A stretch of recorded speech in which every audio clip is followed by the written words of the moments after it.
আল্লাহ পাক রব্বুল আলামিন সূরা আল ইমরানের 31 নং আয়াতের মধ্যে আল্লাহ পাক রব্বুল আলামিন ঘোষণা করে দিয়েছেন, কুল ইন কুনতুম তুহিব্বুনাল্লাহ, যারা আল্লাহকে ভালোবাসতে চায় তারা যেন আমার হাবিবকে ভালোবাসে।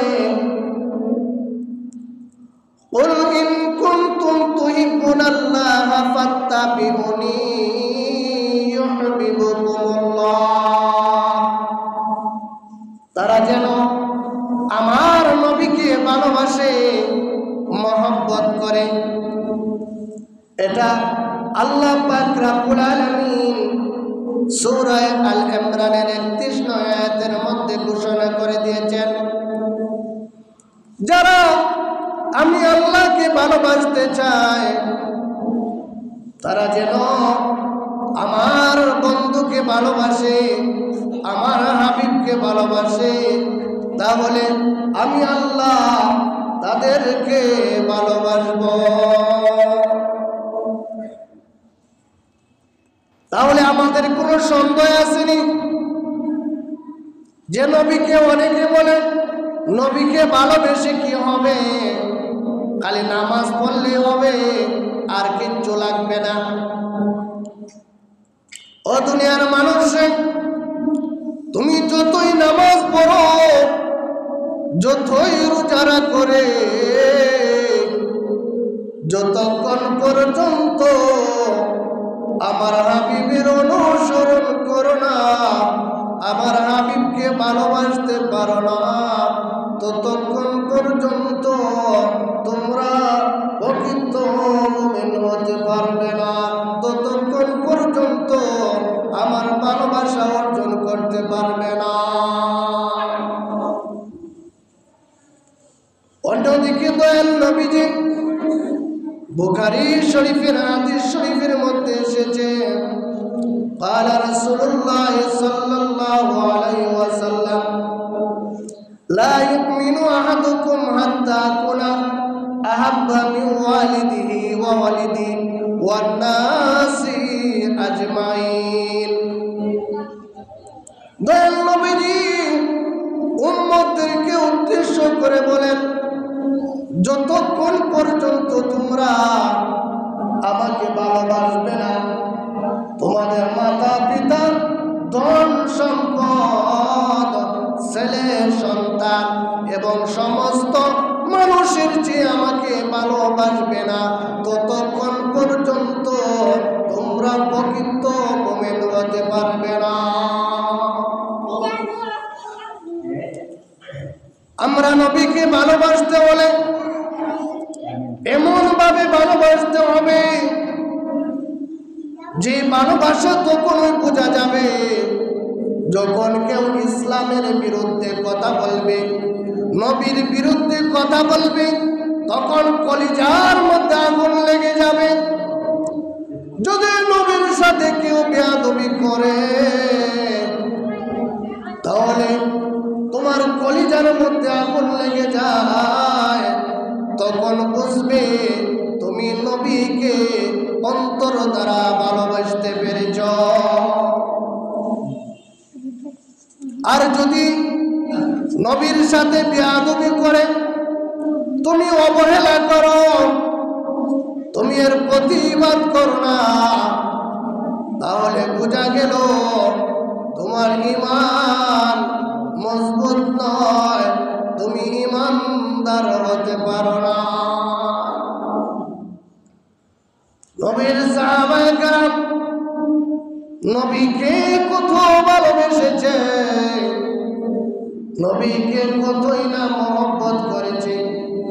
দয়াল নবীজি ইসলামের দাওয়াত দিয়েছেন, কাফির বেঈমানরা নবীকে মারার জন্য কত চেষ্টা করেছে, কিন্তু সাহাবায়ে কেরাম দয়াল নবীজির শরীরে একটা আঘাত দিতে দেয় নাই। সব সময় সাহাবায়ে কেরাম দয়াল নবীজির পাশে আশেপাশে দেখেছে, নবীকে ভালোবেসেছে, নবীকে মহব্বত করেছে, যারা নবীর দিকে আঙ্গুল তুলেছে সাহাবায়ে কেরাম ওই আঙ্গুলগুলা ভেঙে দিয়েছে। আবু বকর, উসমান, আলী রাদিয়াল্লাহু তাআলা নবীর সাহাবী, তারা এমনি হয় নাই। আবু বকরকে পাশে নিয়েছেন, পাশে নিয়ে ঘুমাইছেন। সাধারণ ভালোবাসা নয়, নবীকে তারা জীবনের চেয়ে বেশি ভালোবেসেছে। কারণ দয়াল নবীজি হাদিস শরীফের মধ্যে বলেছেন যে যতক্ষণ পর্যন্ত তোমাদের মাতা পিতা ধন সম্পদ ছেলে সন্তানের চেয়ে বেশি ভালোবাসতে পারো নাই, ততক্ষণ পর্যন্ত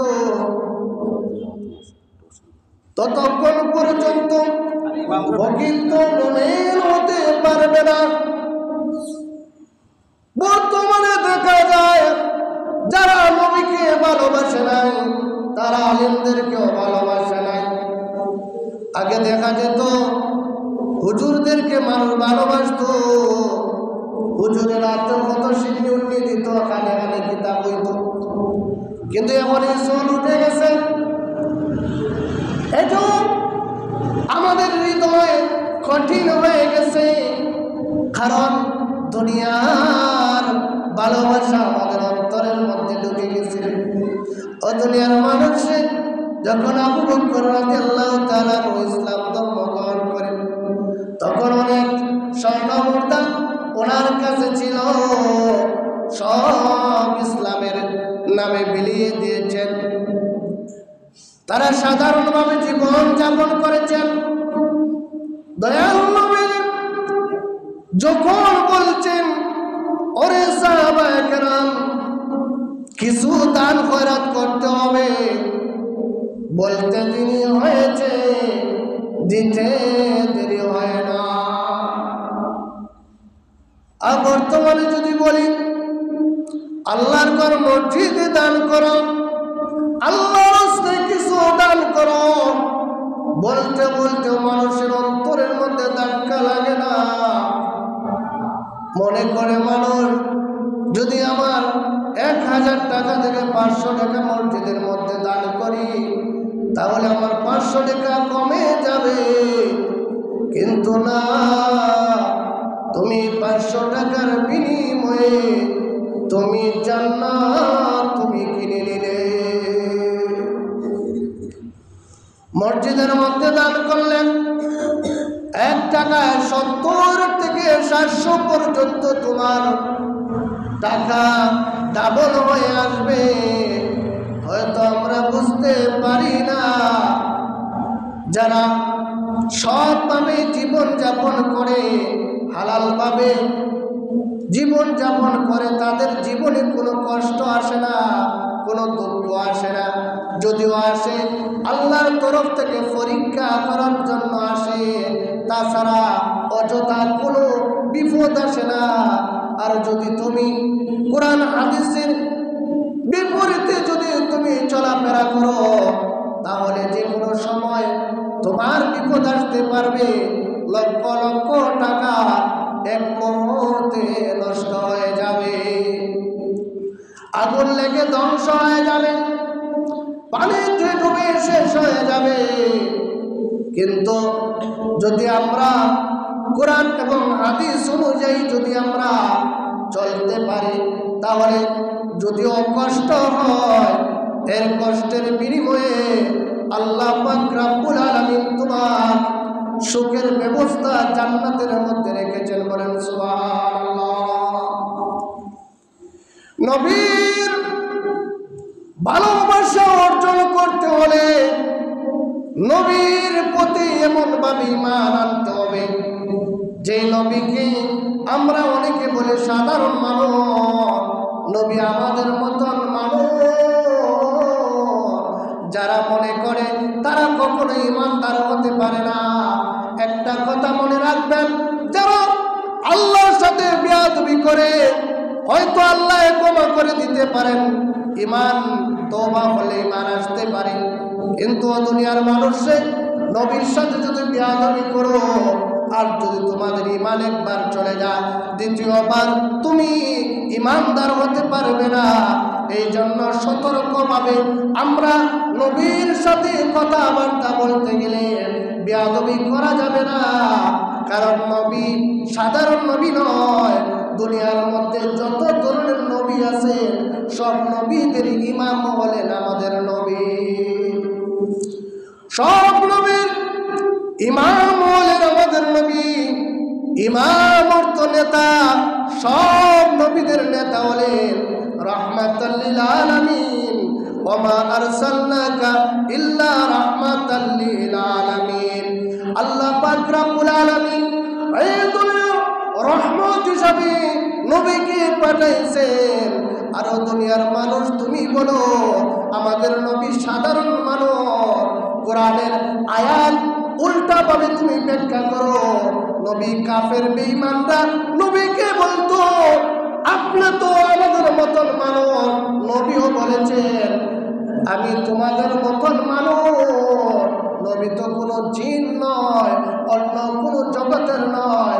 আল্লাহ পাক রব্বুল আলামিন শ্রেষ্ঠ মানুষকে আশরাফুল মাখলুকের সৃষ্টি সেরা জীব মানুষ হিসাবে সৃষ্টি করেছেন। আর ওই মানুষের আকৃতিতে আল্লাহ পাক রব্বুল আলামিন মানুষের নবী করে পাঠাইছেন। এই জন্য নবীর আকৃতি দিয়ে মানুষের মতো করে পাঠাইছেন। বলেন সুবহানাল্লাহ। নবী বলেছেন আমি তোমাদের মতন মানুষ। এই জন্য অনেকে বলে যদি নবী বলে থাকেন আমাদের মতন মানুষ তাহলে নবী হইল মাটির মানুষ।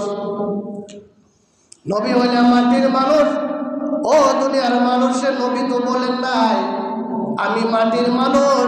নবী বলেছেন আমি তোমাদের মতন মানুষ। এখন মানুষ অনেক রকম কালারের মধ্যে বেশ কম আছে। কেউ সুন্দর, কেউ কালো, কেউ কুৎসিত, কেউ সুন্দর।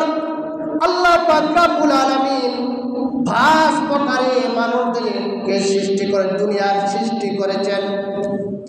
আল্লাহ পাক রব্বুল আলামিন ফেরেশতাদেরকে নূর দ্বারা বানাইছেন। এই নূর দ্বারা ফেরেশতাদেরকে বানাইছেন। আমাদের নবীকে নূর দ্বারা বানাইছেন এবং জিনকে আগুন দ্বারা বানাইছেন।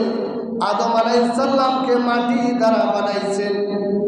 হাওয়া আলাইহিস সালামকে আদম আলাইহিস সালামের হাত দ্বারা বানাইছেন। আর মানুষদেরকে আল্লাহ নুতফা দ্বারা বানাইছেন। এর বিস্তারিত বলতে গেলে অনেক সময় লাগবে, কিন্তু আমি বলতে চাই নবীর প্রতি ভালোবাসা করব এমন ভাবে নবীকে আল্লাহ পাক রব্বুল আলামিন এত মর্যাদা দান করেছেন, এত সম্মান দান করেছেন। ও দুনিয়ার মানুষে নবীর প্রতি ঠাট্টা মস্কারি চলবে না, নবীর প্রতি ভালোবাসা আসতে হবে।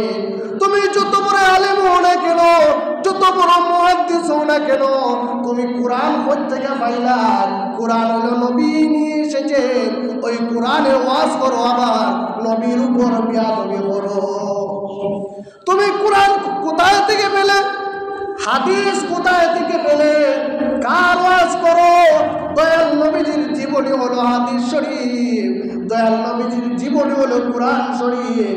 এই কোরআন হাদিসের আলোচনা করি আর নবীর সাথে বেয়াদবি করে। নবী আমাদের মতন মানুষ, আমাদের মানুষ তো ঠিকই আছে, নবী তো মানুষ, অন্য কিছু নয়।